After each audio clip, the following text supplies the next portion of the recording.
Hey foodies, thanks for watching. Today I'm going to show you how to make a pumpkin cheesecake. This is such an aromatic cheesecake. You and your family are going to love it. So let's get started. So as you can see, I've got a molasses cookie here. And if you want to know how to make molasses cookies, you can click the link below. Because with the molasses cookies, we're going to grind them up and that's going to be our base or our crust. And it's really, really good.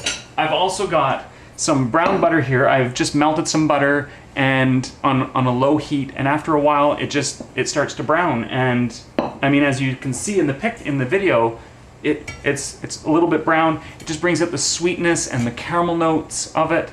So we're gonna add all of our cookie crumbs, and then I'm gonna add my butter.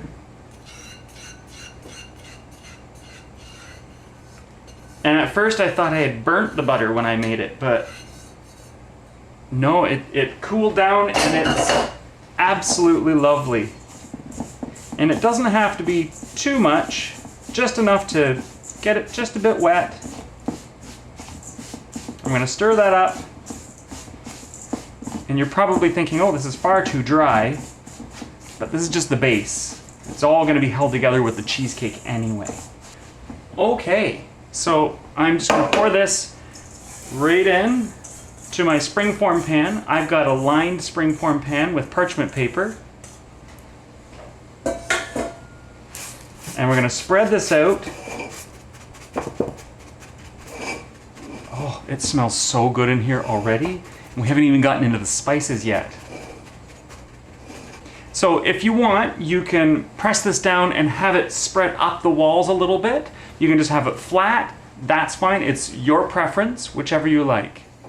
So I'm just smoothing it out, just like that. Okay, so that is gonna go into a preheated oven at 350 degrees Fahrenheit for about 8 minutes. So I've got my pumpkin puree. You can buy canned, just pumpkin puree. You don't want to get pie filling, you just want the pure pumpkin. You can also roast off a pumpkin and then skin it and pull all the guts out, and that's essentially what it is. I've also got cream cheese. If you'd like to learn how to make cream cheese, let me know in the description below. I'd love to show you. It's really easy. And then we've got eggs, flour. I'm using Frankie's gluten-free all-purpose flour. You can use any flour you want. I would recommend, if you're going with a gluten-free flour blend, to go with something that has multiple starches or multiple flours in it, so like a rice, potato, sorghum.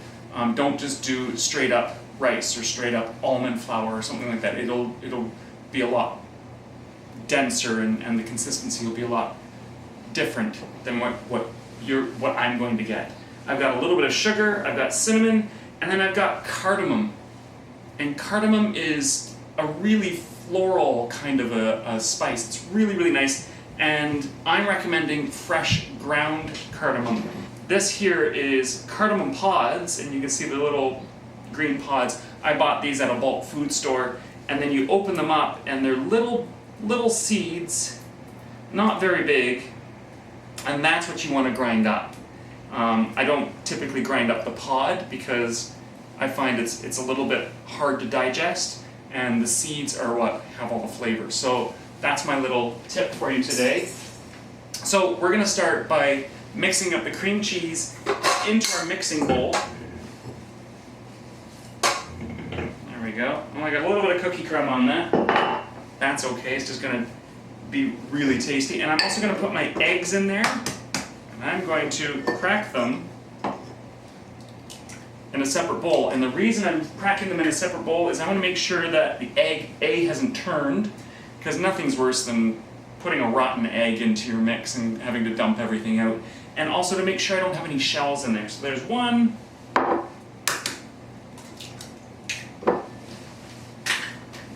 2,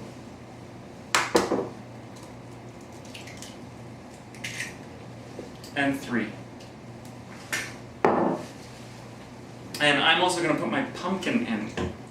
And lastly, I'm going to put the sugar in. I'm not going to put the flour or the spices in just yet. So we're going to put that in.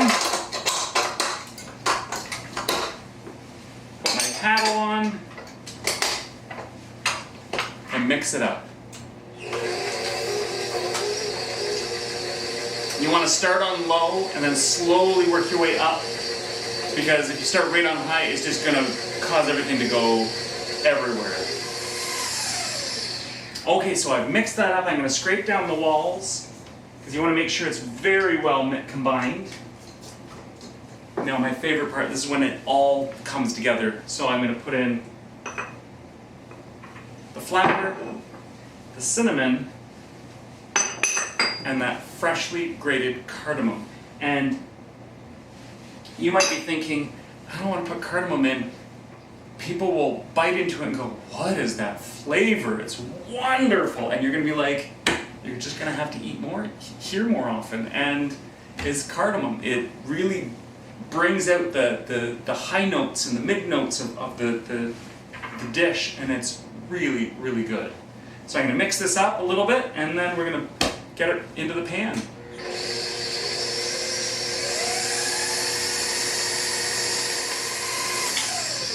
Okay, I'm going to scrape down the sides one more time, just in case any of the spices or the flour really got tossed up on the sides, because I don't want that to be missing from the cake itself.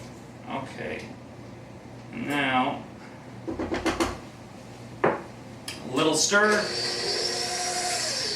Okay, so that's it for mixing. It's what I really like, a really simple recipe. It is fancy, super fancy, but it's so simple to make. I mean, it's cream cheese, egg, and sugar and spices, and I would even categorize the pumpkin into the spice part of it, because you can add vanilla or chocolate and make it your own, like a vanilla or a chocolate cheesecake. You can put caramel in it. You can put those caramel little squares. You can do almost anything you want with a cheesecake, and make it your own. It's kind of fun. Oh, this is so lovely smelling. Okay, so, and you can see I've got little bits of cheesecake still, not cheesecake, cream cheese in there still. That's fine. It means we're going to have different tonal colors in the cake. It's going to be really, really stunning. So I've pulled my cake out. It's, well, not the cake, but the shell. It's cooled a little bit. It's still a little warm, but I'm going to pour this into the mix. Okay, so you can see that's our cheesecake. I'm just going to give it a little shake just to get it to all the edges.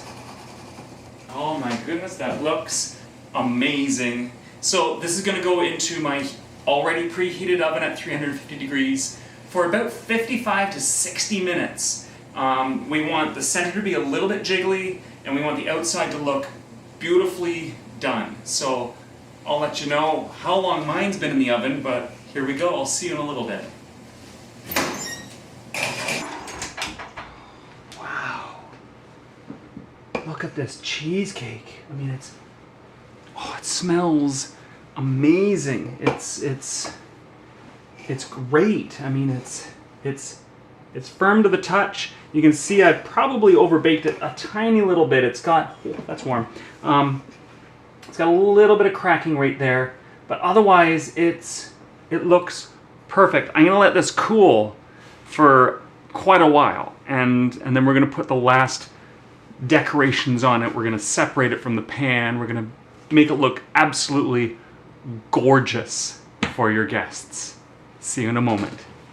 Oh, this looks really beautiful. It came out really nice. It's cooled nicely. I'm really quite happy about it. It has released from the edges a little bit, but I'm just going to run my knife around the edge just to make sure, because I've gone to all this work to make it beautiful. I'd hate to pop the springform off and have it tear off like something I don't want to come off. So, moment of truth.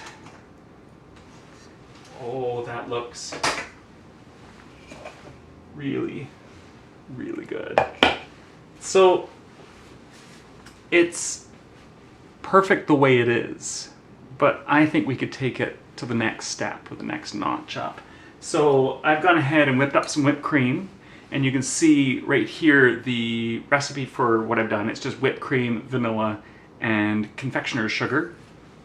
And if you want it to be a bit more stable like this, I mean, it's really stable.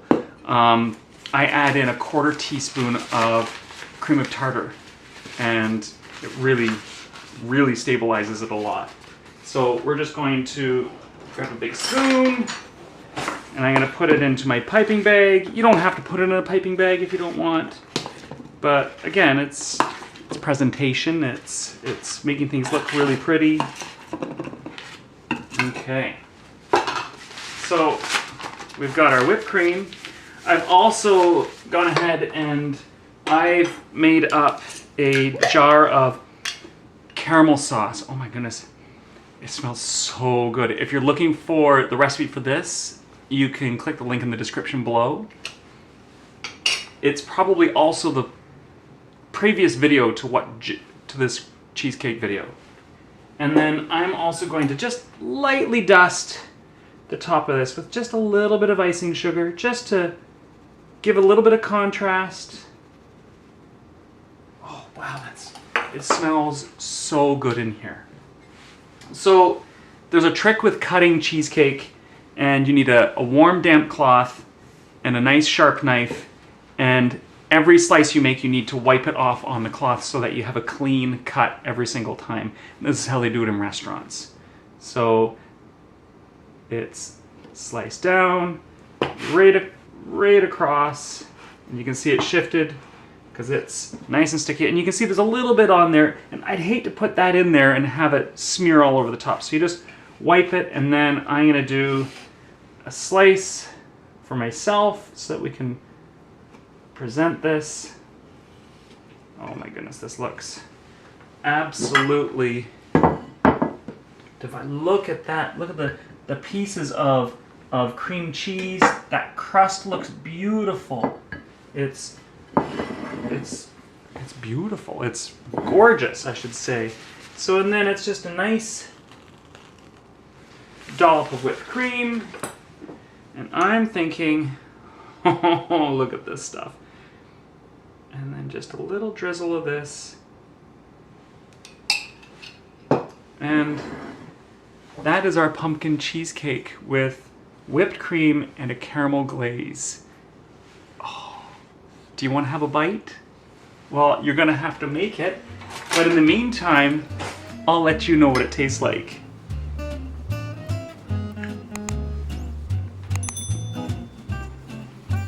What I really love about cheesecake, especially this cheesecake, because this recipe brought it to fruition for me, was how little sugar is in the recipe. And it's not an overly sweet recipe, but it is delectable. It's like ambrosia when you bite into it. It's creamy, it's soft, it's got that little tiny crunch from the cookie on the bottom. And the cardamom just takes it to a whole new level. I would love for you to try this recipe. Thanks for watching.